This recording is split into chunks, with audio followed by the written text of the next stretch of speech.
नमस्कार दोस्तों। आज की इस चर्चा में हम एक बहुत ही दिलचस्प और हमारे सीधे काम आने वाले विषय पर बात करेंगे, एडम स्मिथ के कराधान यानी टैक्सेशन के सिद्धांत। अब इससे पहले कि आप सोचें कि अरे बाप रे, ये तो इकोनॉमिक्स का कोई भारी भरकम लेक्चर है, मैं आपको बता दूं कि इसके लिए किसी कॉमर्स या फाइनेंस बैकग्राउंड की बिल्कुल भी जरूरत नहीं है। हम इसे इतनी आसानी से समझेंगे कि हर कोई इन गहरे नियमों को अपनी रोजमर्रा की जिंदगी से जोड़ पाएगा। तो चलिए सबसे पहले बुनियादी बात से शुरू करते हैं। हमारा पहला भाग है, आखिर टैक्स क्या है और क्यों है। सबसे सीधा और अहम सवाल जो हम सबके मन में कभी ना कभी जरूर आता है, आखिर हम टैक्स देते ही क्यों हैं? मतलब अपनी मेहनत की गाढ़ी कमाई का एक अच्छा खासा हिस्सा हम सरकार को क्यों सौंप देते हैं? इसका जवाब किसी मोटी किताब में नहीं, बल्कि हमारी रोजमर्रा की जरूरतों में ही छिपा है। जरा सोच कर देखिए, वो शानदार सड़कें जिन पर हम गाड़ियां चलाते हैं, देश की सुरक्षा में दिन रात खड़ी हमारी मजबूत सेना, सरकारी अस्पताल, स्कूल, पुलिस व्यवस्था और तो और हमारा पूरा रेलवे नेटवर्क। अब इन सब जरूरी सेवाओं को चलाने के लिए सरकार को भारी भरकम फंड्स की जरूरत होती है, राइट? बस इसी फंड को इकट्ठा करने के लिए जनता से एक तय नियम के तहत जो पैसा लिया जाता है ना, उसी को हम टैक्स कहते हैं। यहाँ तक तो ठीक है, लेकिन असली पेंच कहाँ फंसता है? असली और सबसे बड़ा सवाल ये है कि टैक्स वसूलने का एकदम सही तरीका क्या होना चाहिए। मतलब ये कैसे तय हो कि किस इंसान से कितना पैसा लिया जाए? क्या कोई ऐसा तरीका है जो निष्पक्ष हो और सबको सही भी लगे?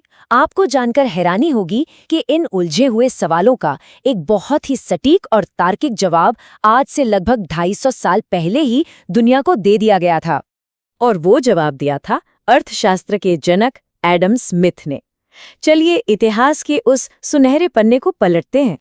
एडम स्मिथ, जिन्हें आज भी पूरी दुनिया अर्थशास्त्र के जनक यानी फादर ऑफ इकोनॉमिक्स के रूप में बड़े सम्मान से जानती है, साल था 1776 जब उन्होंने अपनी विश्व प्रसिद्ध किताब द वेल्थ ऑफ नेशंस लिखी थी। इसी किताब में उन्होंने कराधान यानी टैक्सेशन के 4 मुख्य सिद्धांत दुनिया के सामने रखे। और मजे की बात देखिए, सदियों बाद आज भी हमारी पूरी दुनिया की टैक्स व्यवस्था इन्हीं उसूलों पर टिकी है। तो आइए अब हम इस चर्चा के सबसे अहम और दिलचस्प हिस्से में चलते हैं। कराधान के 4 मुख्य सिद्धांत आखिर हैं क्या? चलिए इन्हें एक एक करके डिकोड करते हैं।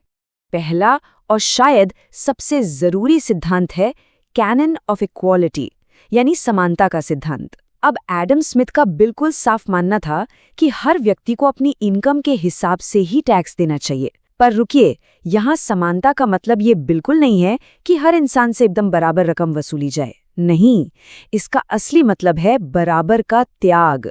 एक ऐसा निष्पक्ष सिस्टम जो पूरी तरह से इंसान की कमाने की क्षमता पर टिका हो। इसको एक बहुत ही आम उदाहरण से समझते हैं। मान लीजिए एक व्यक्ति महीने का 20,000 रुपये कमाता है और दूसरा व्यक्ति महीने के 2 लाख रुपए कमाता है। क्या दोनों से बराबर टैक्स लेना किसी भी एंगल से फेयर होगा? बिल्कुल नहीं। सीधी सी बात है, जिसकी कमाई ज्यादा है उसकी टैक्स देने की कैपेसिटी भी ज्यादा है। और अगर आप ध्यान दें तो हमारी आज की जो इनकम टैक्स स्लैब व्यवस्था है वो बिल्कुल इसी लॉजिक पर काम करती है। ज्यादा कमाई मतलब ज्यादा टैक्स। इसके बाद आता है दूसरा नियम, कैनन ऑफ सर्टेनिटी यानी निश्चितता का सिद्धांत। इसका बहुत ही सीधा सा फंडामेंटल है कि टैक्स सिस्टम में ना किसी भी तरह का कोई कंफ्यूजन नहीं होना चाहिए। मतलब टैक्स देने वाले इंसान को पहले से एकदम क्लियर होना चाहिए कि भाई मुझे आखिर कितना टैक्स देना है, किस तारीख तक देना है और पेमेंट का तरीका क्या होगा। ये क्लैरिटी बहुत जरूरी है, क्योंकि इससे न सिर्फ भ्रष्टाचार पर रोक लगती है बल्कि टैक्स पेयर की मानसिक शांति भी बनी रहती है। जरा इमेजिन कीजिए, अगर किसी दुकानदार को हर महीने बदलते हुए गोलमोल टैक्स नियमों से जूझना पड़े तो उसका तो आधा दिन सिर्फ हिसाब मिलाने और माथापच्ची करने में ही निकल जाएगा, है ना?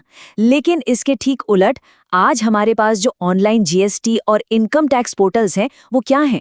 वो पूरी तरह से एडम स्मिथ के इसी निश्चितता के सिद्धांत का एक बेहतरीन सबूत है। सब कुछ पहले से तय है, एकदम ट्रांसपेरेंट है और ऑनलाइन है। बेवजह का सारा सिरदर्दी खत्म। चलिए अब बात करते हैं तीसरे बहुत ही प्रैक्टिकल नियम की, कैनन ऑफ कन्वीनियंस यानी सुविधा का सिद्धांत। ये सिद्धांत हमें बताता है कि सिर्फ टैक्स का अमाउंट ही मैटर नहीं करता, बल्कि आप उसे किस समय और कैसे वसूल रहे हैं ये भी उतना ही जरूरी है।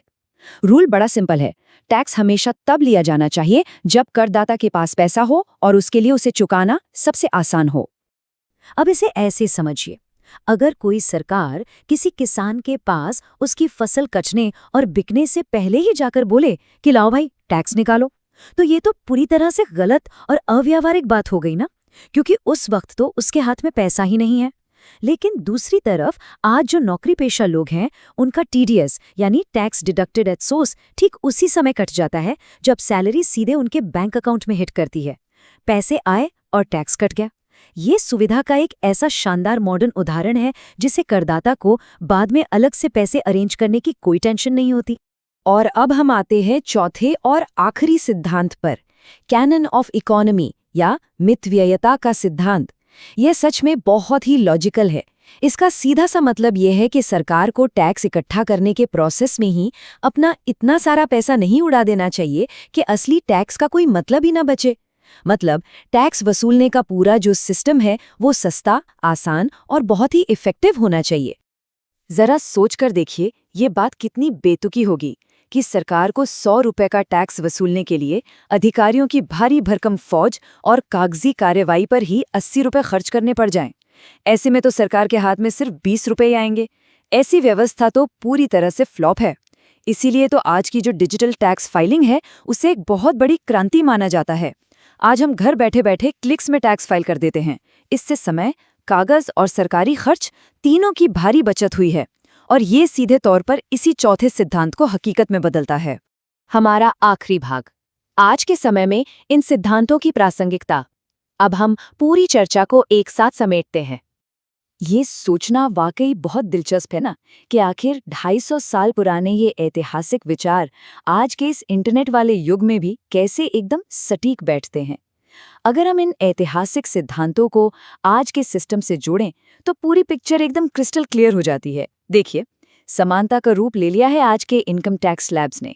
निश्चितता हमें दिखती है आज के ट्रांसपेरेंट जीएसटी पोर्टल्स में। सुविधा के लिए आज टीडीएस का बेहतरीन इस्तेमाल होता है और मितव्ययिता को आज की ई फाइलिंग ने पूरी तरह से सच कर दिखाया है। इतिहास और आज का वर्तमान मानो एक दूसरे के लिए ही बने हों। तो दोस्तों, हमने एडम स्मिथ के विजन को तो समझ लिया, लेकिन जाते जाते आपके लिए एक बहुत ही गहरा सवाल छोड़े जा रहा हूं। अपने आसपास देखिए, जो टैक्स आप भरते हैं उसे देखिए और सोचिए, क्या हमारी आज की टैक्स व्यवस्था सच में इन 250 साल पुराने शानदार सिद्धांतों पर 100% खरी उतरती है, या फिर इसमें अभी भी कुछ कमियां हैं और सुधार की बहुत बड़ी गुंजाइश बाकी है? इस पर जरूर विचार कीजिएगा। आज की इस चर्चा में हमारे साथ जुड़ने के लिए आपका बहुत बहुत शुक्रिया। अगर आपको ये जानकारी काम की लगी हो तो इसे जरूर शेयर करें ताकि अर्थशास्त्र के ये आसान नियम हर कोई आसानी से समझ सके।